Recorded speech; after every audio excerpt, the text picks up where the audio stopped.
የምንማረው የመጽሐፍ ቅዱስ ክፍል የሐዋርያው የቅዱስ ጴጥሮስ መልእክት አንደኛ ምዕራፍ 4 ቁጥር 8 ላይ ያለውን የእግዚአብሔር ቃል በተወሰነ ጊዜዎች ውስጥ እንማራለን። እግዚአብሔር አምላክ አይነ ልቦናችንን ያብራልን። ቃሉ እንዲህ ይላል።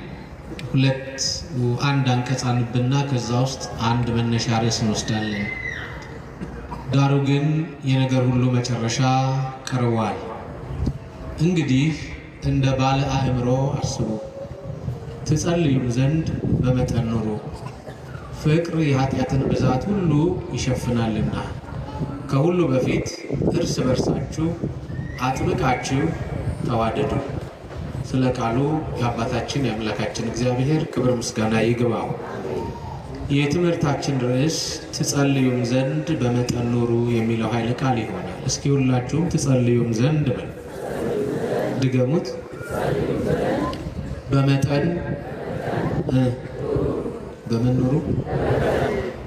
ምን ትሉ ዘንድ? አቤት በምን ኑሩ? በዚህ ርዕስ እግዚአብሔር መንፈስ ቅዱስ ለተወሰኑ ደቂቃዎች ያስተምረናል። ቆመን የምንናገረው ቆመን እንማራለን፣ ተቀምጠን የምንማረው ደግሞ ተቀምጠን እንማራለን። ምስጢር ገላጭ የቃሉ ባለቤት እግዚአብሔር ነውና ሁላችንንም በቸርነቱ ያስተምረን። ክብር ይግባውና የቅዱስ ጴጥሮስን መልእክት ከማየታችን በፊት ቅዱስ ጴጥሮስ ማን ነው የሚለውን የመጽሐፍ ቅዱስ ሐሳብ ማየት ያስፈልጋል። ቅዱስ ጴጥሮስ ጌታችን አምላካችን መድኃኒታችን ኢየሱስ ክርስቶስ ከጥብርያዶስ ባህር አጠገብ ከጠራቸው ደቀ መዛሙርት መካከል አንዱ ነው። ቅዱስ ጴጥሮስ የመጀመሪያ ስሙ ኬፋ ይባል ነበር። ኋላ ደግሞ ጴጥሮስ ተብሎ ተጠርቷል። ሌላ ስምም አለው፣ ስምዖን ጴጥሮስ፣ ስምዖንም ተብሎ ይጠራል። በአጠቃላይ ቅዱስ ጴጥሮስ ኋላ ክርስቶስ አለት ብሎ ጠርቶታል። የቤተ ክርስቲያን መሰረት የሆነ ብርቱ የሆነ ቃል ስለተናገረ አንተ ኮክ ብሎታል። አንተ አለት ነህ፣ አንተ መሰረት ነህ ብሎታል። የሐዲስ ኪዳን ትምህርት የቤተ ክርስቲያን መሰረት ክርስቶስ እንጂ ሐዋርያት አይደሉም። ቅዱስ እግዚአብሔር ወልድ ኢየሱስ ክርስቶስ ሲያስተምር ግን ምን አለ? ጴጥሮስን አንተ መሰረት ነህ አለ። እዚህ የማቴዎስ ወንጌል ምዕራፍ 13 ምዕራፍ 16 ጀምራ ከቁጥር 13 ጀምራችሁ ስትመለከቱ የምታገኙት ቃል ይሄ ነው። በፊልጵስ ቂሳሪያ ጌታ ኢየሱስ ክርስቶስ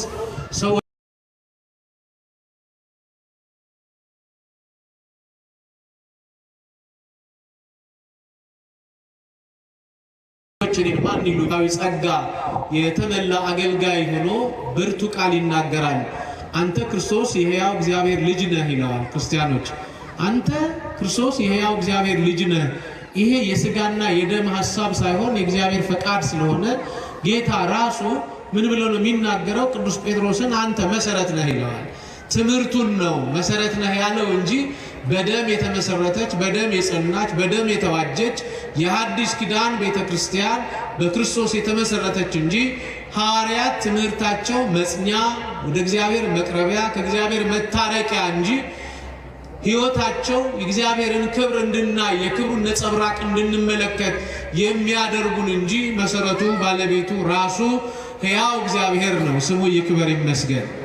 ጠባዩ ፈጣንና ችኩል ከመሆኑ የተነሳ ሲወድቅ መነሳትን፣ ሲሳሳት መታረምን፣ በኃጢአት የወደቀ ዕለት እንባን ከሚያውቁ ሐዋርያት መካከል ቅዱስ ጴጥሮስ አንዱ ተጠቃሽ ነው። ቅዱስ ጴጥሮስ በኃጢአቱና በበደለው በደል መጸጸት የሚችል እንባን አብዝቶ የሚያነባ የይቅርታና የፍቅር ልብ ያለው ሐዋርያ ነው። ክርስቲያኖች ሁላችሁም እንደምታውቁት ክብር ይግባውና የክብር ባለቤት ጌታችን ኢየሱስ ክርስቶስ ወደ ቀራንዮ አደባባይ ከመሄዱ በፊት በሊቀ ካህናቱ ግቢ ክርስቶስን አቁመው ሲጠይቁት እዛው ግቢ ውስጥ ተደብቆ በነበረ ሰዓት የጌታ የኢየሱስ ክርስቶስ ደቀ መዝሙር ነህ ሲባል እናንተ የምትሉትን ሰው ከቶ አላውቀውም ብሎ የካደ ሰው ነው። ራሱ ባለቤቱ ክርስቶስ ደግሞ ዶሮ አንድ ጊዜ ሳይጮህ አንተ 3 ጊዜ ትክደኛለህ ብሎት ነበር።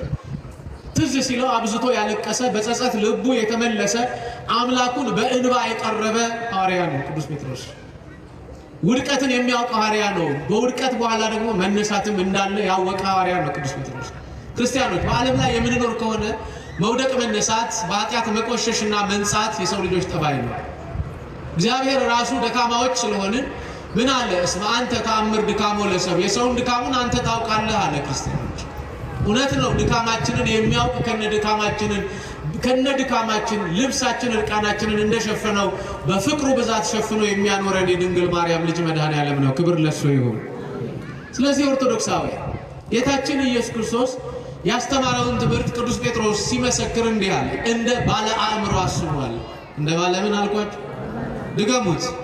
እንደ ባለ አእምሮ አስቧልና እንዲህ አለ፣ ትጸልዩ ዘንድ በመጠን ኑሩ ይላል። ሁለት ነገሮችን እዚህ ውስጥ እናያለን። አንደኛው መጸለይ ነው። ሁለተኛው በመጠን መኖር ነው። አሁን የከበደን በመጠን መኖር ስላልቻልን ብዙ ነገሮች አእምሯችንን ያውኩናል። ረፍት አላገኘንም። የኑሮ ውጣ ውረዱ ስለከበደን ገንዘብ ለማግኘት ብዙ እንደክማለን። ለነፍሳችን የምንደክምበት ሰዓት ጥቂት ነው። ቤተክርስቲያን መምህራን መድባ አውደ ምሕረት አዘጋጅታ ድምፅ ማጉያዎች ከፍታ ልጆቿን ትጠራለች። ድምፅ ማጉያ የሚከፈተው ጉባኤ መጀመሩን ለማሳሰብ ነው። በተለይ ክርስቲያን ሁል ጊዜ በመጠን የሚኖረው በጾም ወቅት ነው እግዚአብሔር አምላኩን ማሰብ የሚችለው። ስለዚህ በመጠን ኑሩ አለ። መጠን ማለት ልኬት ነው። የተወሰነ ጊዜ ቀኖና ማለት ነው። ከተወሰነ ሰዓት እስከ ተወሰነ ሰዓት በጾም በጸሎት በስግደት እንቆያለን። መጠን ይሄ ነው። ከዚህ ጊዜ እስከዚህ ጊዜ ድረስ ጾም ነው ተብሎ ይታወጃል። ልኬት አለው፣ መጠን አለው፣ ልክ አለው። ስለዚህ ክርስቲያኖች በመጠን እንዲኖሩ እግዚአብሔር ይፈልጋል። ለዚህ ነው ትጸልዩም ዘንድ አለ በመጠን ኑሩ አለ። በምን ኑሩ? ድገሙልኝ። አሁን የከበደን በመጠን መኖር ነው። እስከ 6 የጾም ነው። በጣም የጾሙ ስሜት በጣም እየግራ እየገባን ወዲያውኑ ፈጥነን እንጀራ ለመብላት 10 ጊዜ ሰዓት እናያለን። በመጠን መኖር ስለከበደ ማዕዱም ሲቀርብ በመጠን የመኖር ልምምድ የለንም። አንድ እንጀራ ምን በላ ከሆነ ግማሹን ለድሃ የመስጠት ልምድ የለንም። ሩቅ አትሂዱ። 9 ሰዓት በልተን እንደገና ደግሞ ማታ እራት እንበላለን። እራታችንን እንኳን ከፍለን ግማሽ እንጀራ ለድሃ አንሰጥም። ራሱ ጌታ ኢየሱስ ክርስቶስ ለዚህ ነው በመጠን ኑሩ አለ። በምን ኑሩ? ድገሙልኝ። በመጠን ኑሩ። በመጠን መኖር ማለት በምግብ ብቻ አይደለም፣ በንግግርም በመጠን መኖር ነው። አርምሞ ዝምታ ያስፈልጋል። በተለይ እግዚአብሔር አምላክን ለማግኘት ክርስቲያን ሁል ጊዜ የጽሞና ራሱን የመግዛት ስሜት ሊኖረው ይገባል። ከእንጀራና ከውሃ መከልከል ብቻ አይደለም። ለዚህ ነው ቅዱስ ያሬድ ይጹም አይና ይጹም እዝን ይጹም አፍ ይጹም አለ። ከንግግር ከክፉ ንግግር ይጹም፣ ጆሮ ክፉ ከመስማት ይጹም፣ እዝንኒ ይጹም እምሰሚያ እሱም፣ ክፉ ነገር ከመስማት ጆሮ ይጹም ይከልከላል። ክርስቲያኖች አስተውሉ። እግዚአብሔር በጆሮአችን እንኳን መጥነን እንድንሰማ ይፈልጋል። ደግሞ የሚሰማው ነገር ደግሞ መንፈሳዊ ነገር ብቻ እንዲሆን ይፈልጋል። ክርስቲያኖች አሕዛብ እንኳን በልምምዳቸው በጾማቸው ወቅት እውነት እንነጋገር ከተባለ አንድም ልዩ ነገር መስማት አይፈልጉም። እኛ ደግሞ በደመ ክርስቶስ የተዋጀን የአዲስ ኪዳን ክርስቲያኖች ከሆንን ጆሮአችን ራሱ የተመጠነ የተለካ ነገር መስማት መቻል አለበት። አስተውሉ። ዘመኑ ሰልጥኗል። ዩቲዩቦቻችንን ብንከፍ የቀኑን መዝሙረ ዳዊት ቢሮ እስከምንደርስ ድረስ በስልካችንም ይሁን በመኪናችን እየሰማን መሄድ እንችላለን። ይሄ ነው መጠን ማለት። ለወሬ ጊዜ አለመስጠት፣ ጆሮን ለመስካም ነገር መጠቀም፣ በመጠን ጆሮ እንዲኖር ማድረግ። እግር በመጠን መኖር አለበት። ወደ ፈለገው ስፍራ ሁሉ መሮጥ የለበትም፣ መሰብሰብ አለበት። የጾም የጸሎት የቁመት ቆሞ እግዚአብሔርን የማምለክ የመለመን የመጸለይ ልምምዶች ያስፈልጉታል። ለዚህ ነው ትጸልዩም ዘንድ በምን ኑሩ? አልሰማሁም። አቤት በመጠን ኑሩ። በመጠን መኖር መለማመድ አለብን። የበረቱ ቅዱሳን ገዳማውያን አባቶቻችን በቀን አንድ ጊዜ የሚሰጣቸውን የገዳም ዳቤ ከፍለው በጾም ወቅት ለራሳቸው ጥቂት ይበሉና ዳቤ ለሌላቸው ገዳም ውስጥ ደጅ ለሚጸኑ ያካፍላሉ። መንፈሳዊነት በመጠን መኖር ብቻ አይደለም፣ ትርፍ የሆነውን ደግሞ ለሌላ ባልንጀራ መስጠትም ጭምር ነው። መንፈሳዊነት ቋንቋው ክርስትና ሕይወቱ ክርስቲያኖች የመማራችን ጫፍ ብቻ ሳይሆን ጌታ ዓለምን ለማሳሳልፎ ስለሚመጣበት ሰዓት የሚጠይቀው ጥያቄ ይሄ ነው። ብራብ አበላችሁኝ ወይ? ብጠማ አጠጣችሁኝ ወይ? ብታረዝ አለበሳችሁኝ ወይ? እንግዳ ብሆን ጠያቃችሁ ጎበኛችሁኝ ወይ? ብታሰር አስፈታችሁኝ ወይ? ይሄ ነው የክርስቶስ ጥያቄ ክርስቲያኖች። የሐዲስ ኪዳኑን ትርጓሜ በደንብ ለብልበህ ተረዳኸው ወይ ብቻ አይደለም። የኢትዮጵያ ኦርቶዶክስ ተዋሕዶ ቤተክርስቲያን ትምህርቷ ደስ የሚለው ዕውቀትን ከመንፈሳዊ የበረከት ትርጓሜ ጋር ነው የምታስተምረው። በልተ የምታድር ከሆነ በልቶ የማያድር እንዳለ በማሰብ እንድታካፍል ትፈልጋለች። የሐዲስ ኪዳን የክርስቶስ ትምህርት ይሄ ነው። ለዚህ ነው ትጸልዩም ዘንድ አለ። በምን ኑሩ? አቤት በመጠን ነው። ይሄንን ካለ በኋላ ደግሞ እጅግ ደስ የሚል ቃል ይናገራል። ሐሳቡ ገዢ ስለሆነ እናገራለን። ፍቅር በሉ እስኪ። አልሰማሁም። የኃጢአትን ብዛት ይሸፍናል። የምንን ብዛት? አንዴ ድገሙት። የኃጢአትን ብዛት የሚሸፍነው ምንድን ነው? አቤት ከባድ ነው። ክርስቲያን የሰውን ኃጢአት መሸፈን አለበት። ክርስቶስን አያችሁት አይደል? እሱ ራቁቱን ሲሆን ፀሐይ ጨረቃ ደም ለብሰው እርቃኑን ሸፈኑት። እሱ ራቁቱን ሆነና የኔና የእናንተን በደል ኃጢአትና ርኩሰት በደሙ ሸፈነ። ክብር ለሱ። ክርስቲያኖች አስተውሉ። ፍቅር የኃጢአትን ብዛት ይሸፍናል ሲባል አስተውሉ። መተው ወይም የሰውን ኃጢአት አለመናገር ብቻ አይደለም። ፍቅር የኃጢአትን ብዛት ይሸፍናል ማለት ሰማያዊ መንበሩን ከአብና ከወልድ ጋር ከአብና ከመንፈስ ቅዱስ ጋር ያለውን እሪናውንና ስልጣኑን ለቆ ወደ ምድር መምጣት እሱ ፍቅር ነው። በአጭር ቁመት በጠባብ ደረት መወሰን እሱ ፍቅር ነው። ደሙን እያፈሰሰ የሰው ልጆችን ኃጢአት ማጠብ እሱ ፍቅር ነው። ጎኑን እየተወጋ በሰው ልጆች ላይ ያለውን የኃጢአት ጦር መንቀል ይሄ ፍቅር ነው። እግሮቹን እየተቸነከረ ወአርታ እገሪና ውስተ ፍኖተ ሰላም እግሮቻችንን በሰላም መንገድ ማቅናት ይሄ ፍቅር ነው። ሰውነቱ እየተላጠ ስጋው መሬት ላይ እየወደቀ ክርስቲያኖች አጥንቱ እየታየ በረዶ እየመሰለ የኔና የእናንተን ራሱ የህይወት እንጀራ ሆኖ እኔ የህይወት እንጀራ ነኝ ብሎ እኛን መመገብ ይሄ ፍቅር ነው። ይሄን ፍቅር ነው ቤተክርስቲያን እንድታዩ የምትፈልገው። ክርስቲያኖች ይሄን ፍቅር ነው እንድትገነዘቡ የምትፈልገው። ይሄ ፍቅር ነው የኃጢአትን ብዛት ሁሉ የሸፈነው። ይሄ ፍቅር ነው በደል መርገማችንን ኃጢአት ርኩሰታችንን ፈውሶ ነፃ ያወጣው። ይሄ ፍቅር ነው። ይሄ ፍቅር ደግሞ ያለው ክብር ይግባው የድንግል ማርያም ልጅ ኢየሱስ ክርስቶስ ጋር ነው። አስተውሉ። እከብር ኃይል ክቡር ነው። ኃጢአት የሌለበት ጻድቅ ነው። የገዳመ ቆሮንቶስ ዋሻንና በረሃ ለምን መረጠ ይመስላችኋል?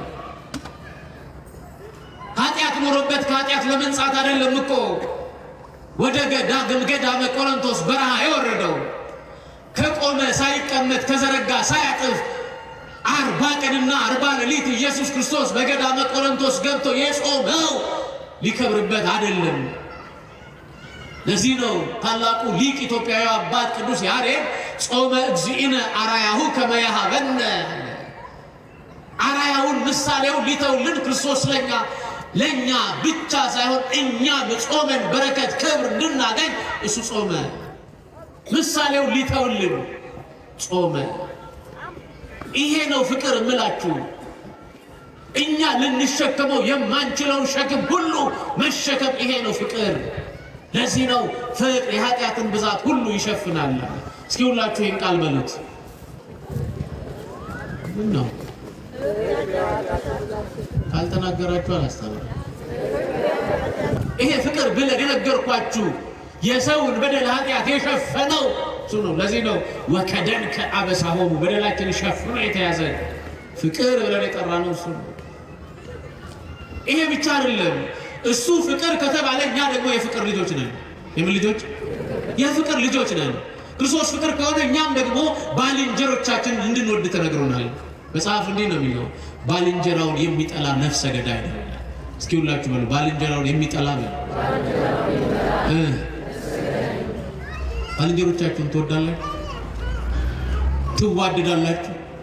እዚሁ መጽሐፉ ላይ ቅድም ስናነብ በደንብ አድርጋችሁ ተከታተላችሁ ከሆነ እርስ በእርሳችሁ አጥብቃችሁ ተዋደዱ በሉ እስኪ አጥብቃችሁ ድገሙት እርስ በርሳችሁ አጥብቃችሁ ተዋደዱ ይሄ ነው ፍቅር እርስ በርሳችሁ ስትዋደዱ የሰው በደል ኃጢአት ትሸፍናላችሁ ትጸልዩም ዘንድ በመጠን ኑሩ ፍቅር የኃጢአትን ብዛት ሁሉ ይሸፍናል እንዴት ደስ ይላል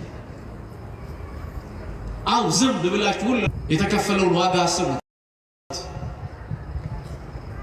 ይሄ ፍቅር ነው ዋጋ የከፈለልን ክርስቲያኖች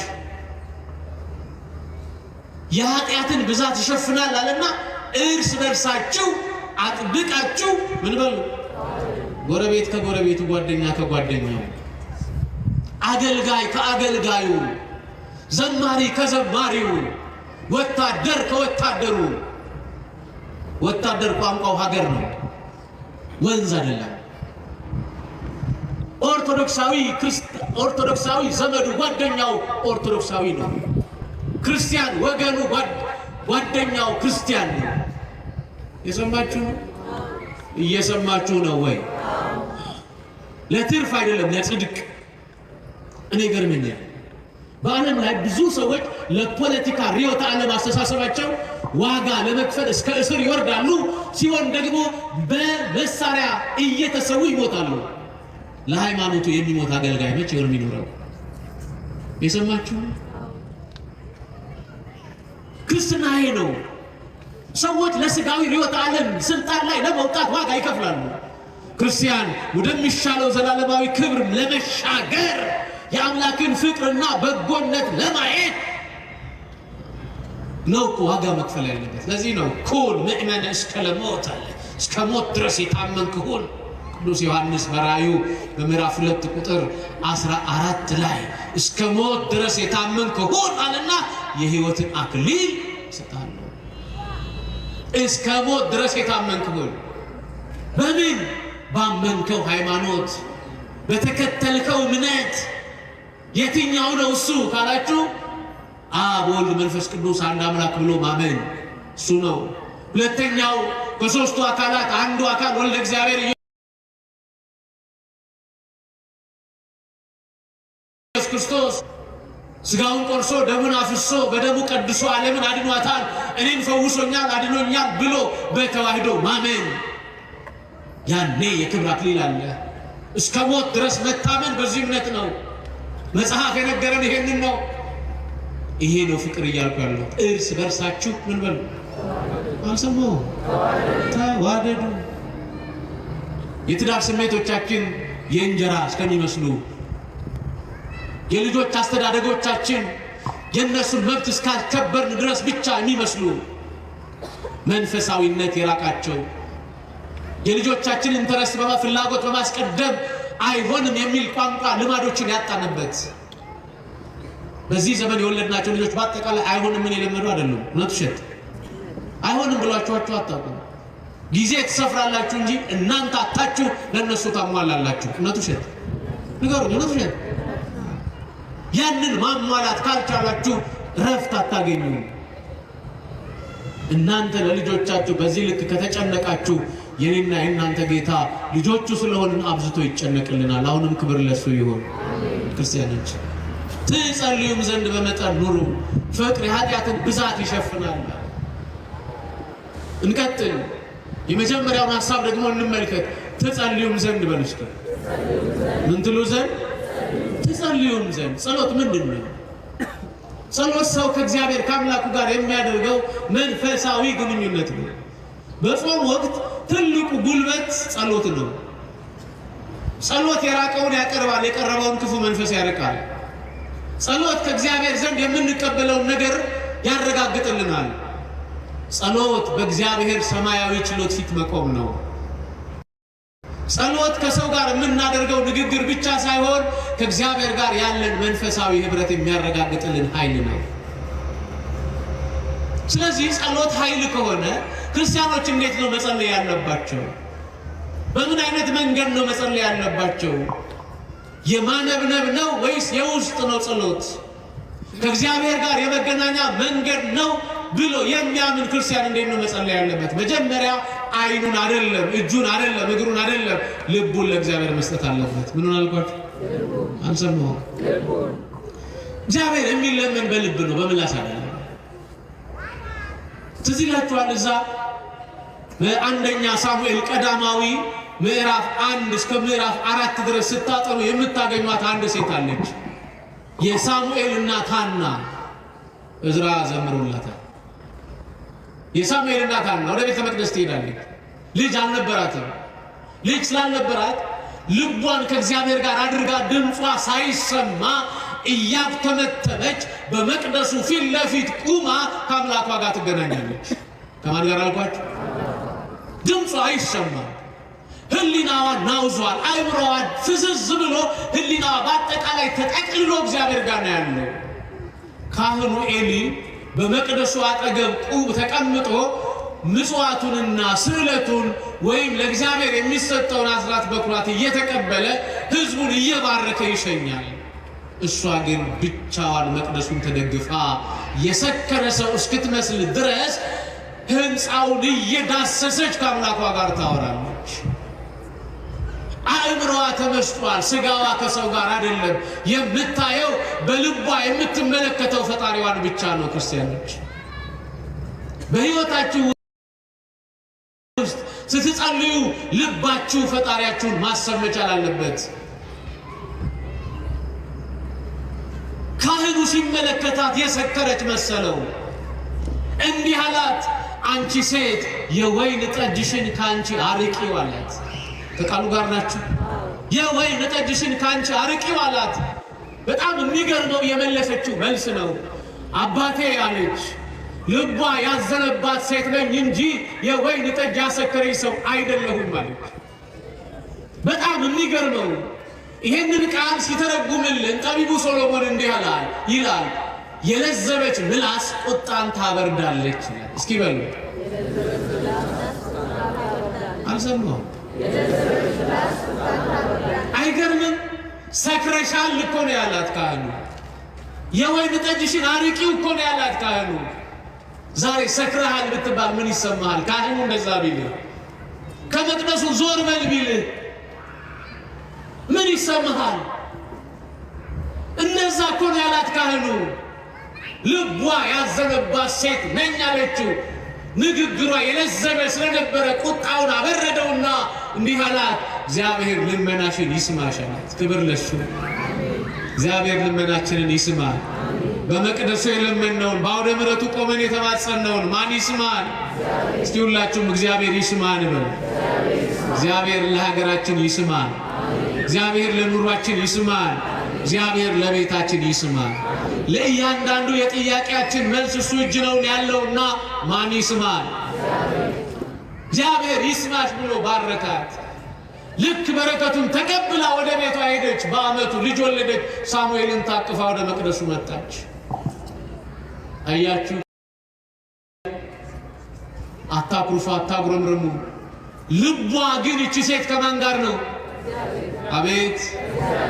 አያችሁ፣ የኛ ጸሎት ልምምድ ነው። ትልቅ መዝገበ ጸሎት እንገዛለን። አንዱን እንኳን ከልባችን ጋር ሆነን እንጸልየው። እውነት ውሸት?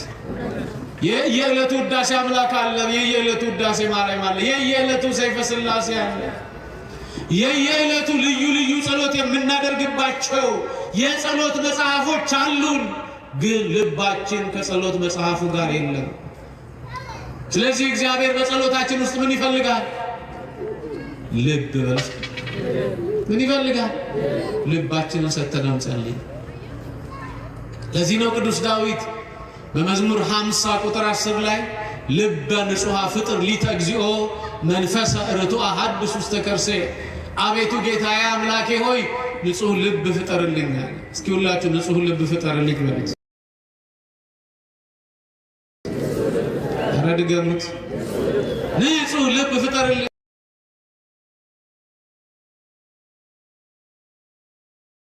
የቀናውን መንፈስ በውስጤ ያሳድራል። ምን ያለውን መንፈስ? በያን መንፈስ በውስጤ ያሳድር። ይገርመኛል። የቀናውን መንፈስ በውስጤ ያሳድር ይልና በፊትህ አትጣለኝ ማለት በምን አትጣለኝ? እግዚአብሔር በፊቱ እንዳንወድቅ ይርዳል። በፊትህ አትጣለኝ ይለዋል። ከላይ ከፍ ብለን ያነበብነውን ቃል አስተውሉ። የቀናውን መንፈስ ማለት በምን ያሳድር? አሁን ቀና መንፈስ ሊጎደል ነው ማለት ነው። ይሄ ፖዚቲቭ ቲንከር የሚባል የለም። ሁላችንም ኔጌቲቭ ነው የሚያስበው። ለወንድሙ ቀና የሚያስባለ፣ ለእህቱ ቀና የምታስባለች፣ ለሀገር ቀና የሚያስባለ። ስለዚህ ክርስቲያኖች የቀናውን መንፈስ በውስጥ ያሳድር። ስለዚህ የሚጸልይ ሰው በቀና ልብ በተስተካከለ አይምሮ መጸለይ ያለበት። ለዚህ ነው ራሱ ቅዱስ ጴጥሮስ እንደ ባለ አእምሮ አስቧል። እንደ ባለ ምን? እንደ ባለ አእምሮ የሚያስብ ሰው ሲጸልይ ልቡን ለእግዚአብሔር ይሰጣል። ምን አልኳችሁ? ለዚህ ነው እግዚአብሔር ሶሎሞንን እንዲህ አለ፣ ልጄ ሶሎሞን ልብህን ስጠኝ። ምንን ስጠኝ? አይንህን አይደለም ያለው። አይን ሳይኖር መኖር ይቻላል። እግርህን አይደለም፣ እጅህን አይደለም ያለው። ልብህን ስጠኝ። ምንን ስጠኝ? አቤት ልብህን ስጠኝ። ክርስቲያኖች እግዚአብሔር ልባችን ላይ ነው የሚከብረው። እግዚአብሔር ልባችን ላይ ነው የሚኖረው። እግዚአብሔር ልባችንን ነው የሚፈልገው። ልብ ሳይኖር መኖር አይቻልማ። ልጄ ሆይ ልብህን ስጠኝ። ውሳጣዊ ልቦናችንን ይፈልጋል እግዚአብሔር። ይሄ ደም የሚረጨውን የሚቀዳውን የሚመልሰውን አይደለም፣ በመንፈስ የሆነውን ልብ ይፈልጋል። ስለዚህ ስንጸልይ ትጸልዩም ዘንድ በመጠን ኑሩ ሲለን ልባችሁን በመስጠት ማለት ነው። ጸሎታችን ሶስት ነገሮችን ማሟላት አለበት። ስንት አልኳችሁ? እነዚህን አሳይቼ ትምህርቴን ተከለ። አንደኛው ነው የመጀመሪያው በምስጋና መጸለይ። በሉስኪ ድገሙት። ማመስገን። ይሄ የመላእክት ሕይወት ነው። በነገራችን ላይ ማመስገን። መላእክት እንጀራ አይበሉ፣ ልብስ አይለብሱም፣ እረፍት የላቸውም። ምግባቸው ምስጋና ነው፣ ልብሳቸው ምስጋና ነው፣ እረፍታቸው ምስጋና ነው። ይሄ የመላእክት ሕይወት ነው። በዚህ የምስጋና ስርዓት ይጠግባሉ፣ ይሄን ምስጋና ይለብሳሉ፣ በዚህ ምስጋና አርፈው ይኖራሉ። አኮቴቶ ሙሳ ረፍቶ ሙሳ አኮቴቶ፣ ረፍታቸው ምስጋና፣ ምስጋና ረፍታቸው። ለዚህ ነው ቅዱስ ኢሳይያስ በትንቢተ ኢሳይያስ ምዕራፍ 6 ቁጥር 1 ጀምራችሁ ስትመለከቱ እንዲህ የሚል ቃል ታገኛለች። ቅዱስ ቅዱስ ቅዱስ እግዚአብሔር፣ ምድር ሁሉ ከክብር ተሞልታለች ይላል። ምድር ሁሉ ከምን? ከክብር ተሞልታለች። ቅዱስ ተብለህ የምትመሰገን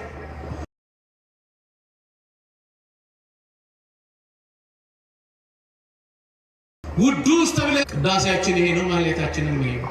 አሃዱ አብ ቅዱስ፣ አሃዱ ወልድ ቅዱስ፣ አሃዱ ውእቱ መንፈስ ቅዱስ። ቅዱስ የሆንክ አምላክ፣ ቅዱስ የሆንክ አብ፣ ቅዱስ የሆንክ ወልድ፣ ቅዱስ የሆንክ ማለት ምስጉን ልዩ የሆንክ ማለት ነው። ብሩክ የሆንክ ማለት ነው። እኳቴ ስባሄ የሚገባ ማለት ነው። ምስጋና መላእክት ሕይወታቸው ይሄ ነው። የመላእክት ሕይወት በቤተክርስቲያን ስላለ ቤተክርስቲያንም ሁልጊዜ የአገልግሎቷ መጀመሪያ ምስጋና ነው። አአትቦት ነሳ ሰለስተ አስማተ ብላ እያማተበች የአብ የወልድ የመንፈስ ቅዱስን ስም ትጠራለች፣ ታቀርባለች ምስጋና። ክርስቲያኖች ማህሌቷም ይሄ ነው። ስቡ ወውዱስ ዘሳረረ ኩሎ ዓለመ በአሐቲ ቃል፣ በአንዲት ቃል ዓለምን የሰራ ያዘጋጀ ቅዱስ አምላክ ሆይ ለአንተ ስባሄ ምስጋና ይገባል። ይሄ ምስጋና ነው። ስለዚህ ትጸልዩም ዘንድ በምስጋና ጀምሩ። በምን ጀምሩ? ምስጋና። ለዚህ ነው ቅዱስ ጳውሎስ ለሮሜ ክርስቲያኖች ሲጽፍ ምዕራፍ 7 ቁጥር 4 ላይ እንዲህ አለ፣ ለእግዚአብሔር ምስጋና ይሁን። በልስቱ አንዴ ድገሙት። ክርስቲያኖች ማመስገን፣ ማመስገን በሙላት ብቻ አይደለም። ማመስገን በመካከለኛ የህይወት ጠርዝ ላይ ስንሆን አይደለም። ማመስገን የድህነት ወለል ላይ ስንሆን ጭምር ነው። በማግኘት ማመስገን፣ በማዕከላዊ ህይወት ማመስገን፣ በማጣትና በኪሳራ ውስጥ ሆኖ ምን ማለት? አቤት ኢዮብ ለዚህ ምሳሌያችን ነው። ሀብት አጣ፣ ልጆቹን አጣ፣ ጤናውን አጣ። ሚስቱ ቀረበችና ከዚህ በኋላ እግዚአብሔር አምላክህን ጥቂት ጊዜዎች ደጅ ትጸናዋለህን? እባክህ እግዚአብሔር የሚባለውን አምላክን ርገመውና ሙት አለችው። እሱ ግን እንዲህ አለ፣ ከእግዚአብሔር እጅ መልካሙን እንደተቀበልን ክፉንስ ነገር አንቀበልምን? እግዚአብሔር ሰጠ፣ እግዚአብሔር ነሳ፣ ማን ይመስገን? እስኪ በሉ አንድ ይህንን ቃል እንበለው። እግዚአብሔር ሰጠ በሉ እስኪ። እግዚአብሔር ነሳ፣ ማን ይመስገን? ይሄ ምስጋና፣ ይሄ መልመድ መቻል አለብን ክርስቲያን። ከስህተት አንጻር ሰይጣንም አዳምም እኩል ናቸው። የሰማችሁ ነው? ከስህተት አንጻር ሰይጣንም አዳምም እኩል ናቸው። ሰይጣን የጸጸት ልብ የለውም። አዳም የጸጸት ልብ አለው። አዳም ወደ እግዚአብሔር ተመለሰ፣ ሰይጣን ወደ እግዚአብሔር አልተመለሰም። የሰማችሁ ነው? ስለዚህ አዳም መጸጸቱ፣ ዲያብሎስ አለመጸጸቱ ወደ እንጦሮጦስ ወደ ጥልቁ እንዲወርድ አደረገው። ክርስቲያኖች በሕይወታችሁ ውስጥ እግዚአብሔርን ማመስገን ተለማመዱ። ስታገኙ አመስግኑ በሉ እስኪ። ስታገኙ፣ ስታጡ፣ ሲሞላ፣ ሲጎድል፣ ከፍታ ላይ ስትሆኑ፣ ዝቅታ ላይ ስትሆኑ፣ ይህ ምስጋና። ሰላም ያዋልከኝ አምላክ ምስጋና ላንተ ይሁን። ወደ መኝታ ስትሄዱ አመስግኑ። ምስጋና ትልቁ ጸሎት ክፍል ነው። ለዚህ ነው ቅዱስ ጳውሎስ ለቆሮንቶስ ክርስቲያኖች ሲጽፍ ምዕራፍ 15 ቁጥር 57 ላይ በክርስቶስ ድል መንሳት ስለሰጠን ለእግዚአብሔር ምስጋና ይሁን። በክርስቶስ ድል መንሳትን ስለሰጠን ለእግዚአብሔር ምስጋና ይሁን። በነገራችን ላይ እግዚአብሔር አብ ልጁን ልኮታል። ልጁ ወደዚህ ዓለም መጥቷል። እሱ መጣና በሞት ላይ ስልጣን የነበረውን ዲያብሎስን ገደልና ድል እንድንነሳ ስልጣን ሰጠን። ስለዚህ ድል ለነሳው ለሱ ለኢየሱስ ክርስቶስ የባህሪ አባት ለእግዚአብሔር አብ ምስጋና ይሁን እያለ ነው ቅዱስ ጳውሎስ። ክርስቲያኖች ምስጋና እስኪ በሉ፣ ኧረ ድገሙት፣ ምስጋና። ሁለተኛ ቆሮንቶስ ምዕራፍ 2 ቁጥር 14 ላይ እንዲህ ይላል፣ የእውቀት ሽታን የሚገልጽ ለአምላካችን ምስጋና ይሁን ይላል። እስኪ ሁላችሁ በሉ፣ የእውቀት ሽታን በሉ ለሚገልጽ ለእርሱ ምን ይሁን? እያንዳንዱ አዋቂ ፕሮፌሰር ሆንክ፣ የፈለግከው የእውቀት ጫፍ ላይ ድረስ ካላመሰገንከው እዚህ ውስጥ ያለውን ሰንሰለት አንዷን በጥሶ እብዱ ዶክተር ትባላለህ። በተማርከው ትምህርት አትመካ። ያንተ የሆነ የለም፣ ሁሉ ከማን የተሰጠ ነው? ድገሙት። የእውቀት ሽታችንን ለሰጠን ለማን ምስጋና ይሁን? ብዙ አዋቂዎች በትምክህት እያለቁ ነው። አንዳንዴ እውቀት ዝቅጠት እስከሚመስል ድረስ የሀገራችን አዋቂዎች ለሀገር አያስቡ፣ ለወገን አያስቡ። እውቀትህ ዓለምን ካልሰራ፣ እውቀትህ ቤትህን ካልሰራ፣ እውቀትህ ሀገርህን ካልሰራ፣ እውቀትህ ማህበረሰብህን ካልሰራ፣ እውቀትህ ለሀገር ጥቅም ለትውልድ መለወጥ ምክንያት ካልሆነ ማወቅ ምን ያደርጋል? ይጠብቀሃል እግዚአብሔር ወደ እሱ እስከምትመለስ። የተመካህበትን እውቀት ዜሮ ያደርገዋል። ይችላል አይችልም?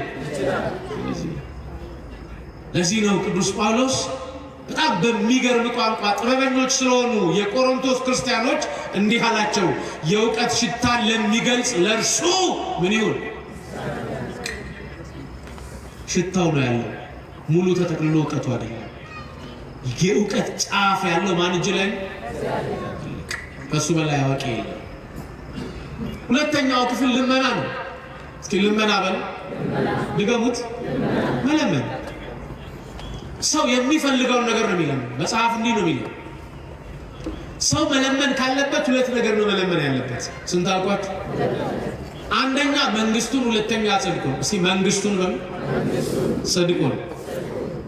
መንግስቱ ማለት በነገራችን ላይ በሰማይ ያለው እኛ የምንኖርበት ሁሉ ጊዜ ስንጸልይ የምንጠራው ነው። አባታችን ሆይ ከዛስ ምን ትምጣ? አልሰማው። ስለዚህ እኛ የመንግስት ልጆች ነን። እስኪ ሁላችሁም እኔ የመንግስት ልጅ ነኝ በሉ። እርግጠኛ ናችሁ? እስኪ እኔ የመንግስት ልጅ ነኝ የምትሉ እጃችሁን አሳዩ። ፈርታችኋል። እስኪ እኔ የመንግስት ልጅ ነኝ በሉ። እግዚአብሔር ይመስገን። አውሩት። የኛ መንግስት ነገስታት የሚለዋወጡበት መንግስት አይደለም። የኛ መንግስት ሰማያዊ መንግስት ነው። ማን እንደነገረ? መጽሐፍ ቅዱስ እንደነገረ፣ ራሱ እግዚአብሔር እንደነገረ። እናንተ ግን ስትጸልዩ እንዲህ ብላችሁ ጸልዩ፣ አባታችን ሆይ በሰማያት የምትኖር ስምህ ይቀደስ። አቤት! የመጀመሪያው የሰው ልጅ ጸሎት መንግስቱን መናፈቅ። መንግስት ትምጣ። ከዛስ ፈቃድህ በሰማይ እንደሆነች እንዲሁ በምድር ትሁን። ከዛስ በደንብ በላት እንጂ እሷ አይደለች ከሀገር ሀገር የምታንቀዠቅዠን? እሷ አይደለች 8 ሰዓት እንድንለፋ የምታደርገን? እሷ አይደለች እረፍት የምትነሳን? የዕለት ምናችንን የዕለት ምግብ መለመን ልመናዬ ነው። ግን እግዚአብሔር እንድንለምን የፈለገው 2 ነገር ብቻ ነው። አንደኛው ምንድነው አልኳችሁ? አንደኛው ምንድነው? መንግስቱን ነው። ሁለተኛ ጽድቁን ነው። እስኪ ጽድቁን በሉ። አቤት! ጽድቅ ማለት እውነት ማለት ነው። እውነት ደግሞ ክርስቶስ ነው። እሱን ፈልጉት ነው ያለ። ክርስቶስን ፈልጉት። ጽድቅ የሆነው ክርስቶስን አገኙት። እርሱ ህይወት ነው። እሱ ረፍት ነው። እሱ ሰላም ነው። እሱ ልብስ ነው። እሱ ምግብ ነው። ቋንቋ አይደለም እየነገርኳቸው ያሉት። ልምምድ አይደለም እያወራሁላችሁ ያሉት። እሱ ምግብ ነው። እሱ የጽድቃችን መቋጫው ራሱ ጻድቅ የሆነ ክርስቶስ ነው። ለዚህ ነው ጽድቅን ፈልጉ አለ። ጽድቅን ምን በሉ? ለዚህ ነው ራሱ ጌታችን ኢየሱስ ሲያስተምር አንተም እሱ መንግስቶ አለና ወጽድቆ ጽድቁን አለ። ለምኑኝ እሱን፣ ከዛስ ሌላውን እጨምርላችኋለሁ። እስኪ ሌላውን እጨምርላችኋለሁ በሉ። አንዴ ድገሙት። ወልዶ መሳም ሌላው ነው። ነግዶ ማትረፍ ሌላው፣ ተምሮ መመረቅ ሌላው ነው። አግብቶ መውለድ ሌላው። ልባችሁ በትዳር ጉዳይ አይባዝን። ለእናንተ የሆነውን ማን ይሰጣል? ልባችሁ በጣም በቢዝነስ ናፍቆት አይበድ። እናንተ ሩጡ፣ ማን ይባርከው? በዚህ ዘመን ያለው የቢዝነስ ናፍቆት ወይም የገንዘብ ናፍቆት፣ የኢኮኖሚ ናፍቆት ያቋራጭ መክበር ነው። እውነቱ ሽት ሰው ሰርቶ መብላት ሰርቶ መለወጥ በጣም ረጅም ሰዓት መስራት አይፈልግም። ለዚህ ነው የኢንተርኔት የገንዘብ ማግኛ ሲስተሞች እየተፈጠሩ ያሉት። እውነቱ ሽት ቤታችሁ ቁጭ ብላችሁ እንዲህ አይነት ቢዝነስ ትሰራላችሁ የሚል መረጃ ይመጣላችኋል። ሰው በጣም በዚህ ነገር ይወጠርና ብዙ ድካም ከሌለው አለ ቁጭ ብዬ በወር 20 እና 30 ሺህ ብር ማገኝ ከሆነ ለምን እደክማለሁ ይልና ሞባይሉን ሲጎረጉር የሚፈልገውን ሳንቲም አሳልፎ ሰጥቶ ባዶ ይቀርና ከመንግስት ጋር ፍጥጫ ይገባል። እውነቱ ውሸት። አይምሮ ሲደነዝዝ በአቋራጭ መክበር ትፈልጋለህ። ከዚህ ስሜት ሁሉ ውጣና መጀመሪያ መንግስቱንና ምኑ አረድጋሞት። ስለዚህ ነግዶ ማትረፍ ለአንተ ሁለተኛው ነው። ሰርተ መለወጥ ለአንተ ሁለተኛው ነው። መንግስቱንና ጽድቁን እሹ፣ ፈልጉ፣ ለምኑ፣ ሌላውን እጨምርላችኋለሁ። ሌላውን መድኃኒዓለም ይጨምርልን። መለመን ፊልጵስዩስ ምዕራፍ 4 ቁጥር 6 በእግዚአብሔር ዘንድ በሉ እስኪ ድገሙት፣ ልመናችሁን አስታውቁ እንጂ በአንዳች አትጨነቁ። በእግዚአብሔር ዘንድ ልመናችንን ማሳወቅ፣ መለመን፣ መርሳት። አንተ ለምነህ ትረሳለህ። ማመልከቻ ያለህ ማን ጋር? አንተ ትሄዳለህ። ቀን ጠብቆ ጊዜ ሰፍሮ ማን ይሰጣል? ስለዚህ እግዚአብሔር በልመናችን ውስጥ 3 መልስ አለ። ስንት አልኳችሁ? አንደኛው እሺ ነው፣ ሁለተኛው እምቢ ነው፣ ሶስተኛው ቆዩ ነው። እሺ በሉ እስኪ። እምቢ፣ ቆዩ። እሺ ሚለን እኛ ስለምንጠቀምና እሱን ከማምለክ ስለማንወጣ ነው። እምቢ የሚለን እኛ ስለምንጎዳና እሱን ከማምለክ ስለምንወጣ ነው። ቆዩ የሚለን የእምነታችንን ጽናት የመንፈሳዊ አገልግሎታችንን ብቃት ለመመዘን ቆዩ ይለናል። እዚህ ነው ዳዊት ጸኒሃ ጸናይክዎ ለእግዚአብሔር እግዚአብሔርን ቆይቼ ደጅ ጠናሁት እሱም ዘንበል አለልኝ። ሰምዐኒ ወተመይጠኒ ሰማና ደመጠኝ ፊቱንም ወደ እኔ አዞረ። እግዚአብሔር ልመናችንን ቆይቶም ዘግይቶም ቢሆን ይሰማል። ማን ይመስገን?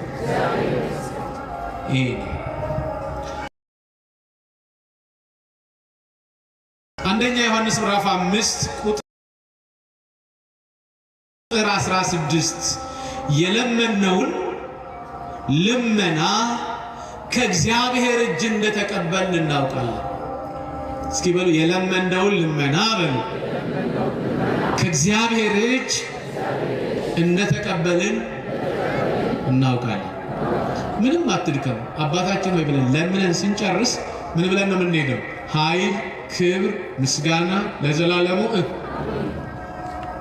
አልሰማሁም። ኃይል በልሽ፣ ክብር፣ ምስጋና ከዛስ ለዘላለሙ አሜን ማለት ይሁን ይደረግልኝ ማለት ነው። አሜን ብለህ ትሄዳለህ። አንተ ያቀበረብከው ልመና አንተ በጠበቅከው ሰዓት ባልጠበቅከው ጊዜ ተከናውኖ ታገኘዋለህ። ለዚህ ነው ቅዱስ ጴጥሮስ በሚገርም ቃል እንዲህ አለ፣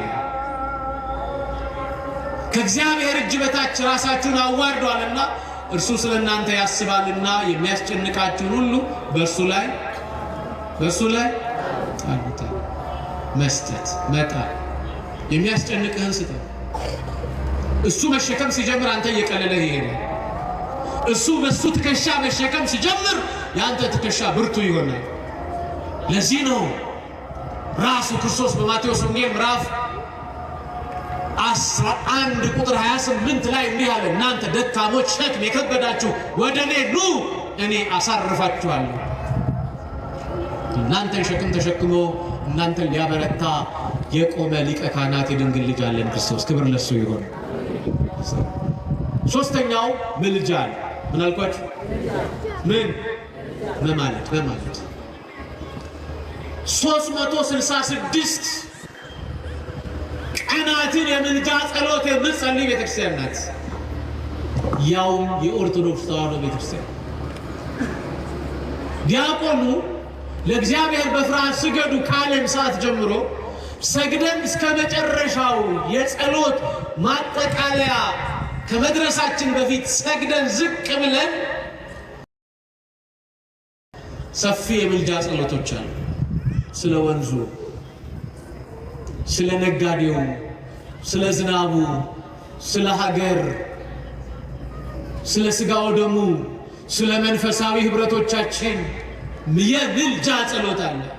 ያው አንድ ስለምታደርግ ስጋውና ደሙን እግዚአብሔር አንድ ያደርገን ዘንድ እንማልዳለን እያልን እንማልዳለን። በጣም የሚገርመኝ ስለ ዓለም ሁሉ ነው የሚለው። እስኪ በሏት ይችላል ማሰብን ያስቀድም ዘንድ ለእያንዳንዱ የሚያስፈልገውን ያማረውን የሚሻው ምልጃ ይሄ ማልዱ። ክርስቲያኖች ለወንድሞቻችሁ ጸልዩ፣ ለባልንጀሮቻችሁ ጸልዩ፣ ለወደቀው ጸልዩ፣ ገበና ሸፍኑ። ዩቲዩበሮች፣ ቲክቶከሮች በአይኤ ዘመን ሰው ምክንያት እየፈለጋችሁ የሰው ኃጢአት አትግለጡ። ክርስቶስ ያንተን ኃጢአት ከሸፈነ አንተም የባልንጀራህን በደል ኃጢአት ሸፍንለት። ያንተ ቢገለጥ ጉዱ ብዙ ስለሆነ አስተውሉ። ፍቅር የኃጢአትን ብዛቱን እንደ የላችሁም እስኪ ይሸፍናል በሉ። እሱ ስለሸፈነልኝ መስሎኝ የምለፈልፈው እሱ ስለሸፈነላችሁ መስሏችሁ እዚህ ተቀምጣችሁ የምታደምጡት የእውቀታችሁ አቅም የቅድስናችሁ መጠንና ጥግ ነው እዚህ ያስቀመጠን? ንገሩኝ ነው። ማን ስለሸፈነው? ጉዳችንን ስለሸፈነው፣ ርኩሰታችንን ስለሸፈነው።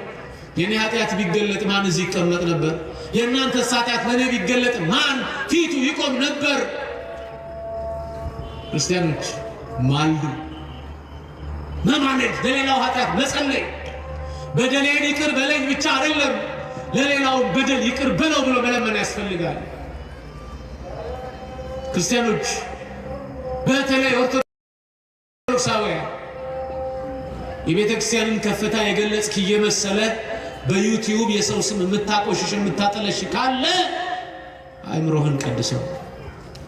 ያልተፈወሰ አእምሮ ለራሱ አይደለም ለሀገር አይጠቅምም። ያልተፈወሰ አእምሮ ለራሱ አይደለም ለቤተ ክርስቲያን አይጠቅምም። በጽድቅ የሚገኝ ትርፍ ይሻላል በአመፃ ከሚገኝ ብዙ ትርፍ። በአመፃ ከሚገኝ ትርፍ ይልቅ በጽድቅ የሚገኝ ጥቂት ነገር ይሻላል። ስለዚህ ክርስቲያኖች ማልዱ። ምን በሉ? ለባልንጀሮቻችሁ ጸልዩ፣ ለጎረቤቶቻችሁ ጸልዩ። አውሬ ሆኖ ያስጨነቃችሁ ሰው ካለ ጊዜ ውሰዱና ጸልዩለት። ትጸልዩም ዘንድ በመጠን ኑሩ። እስኪ ሁላችሁ ትጸልዩም ዘንድ በመጠን ኑሩ። ፍቅር የኃጢአትን ብዛት ይሸፍናልና። ያስተማረን የመከረን አምላክ ክብር ምስጋና ይግባው። ትምህርቴን ጨርሻለሁ። ማን ይመስገን?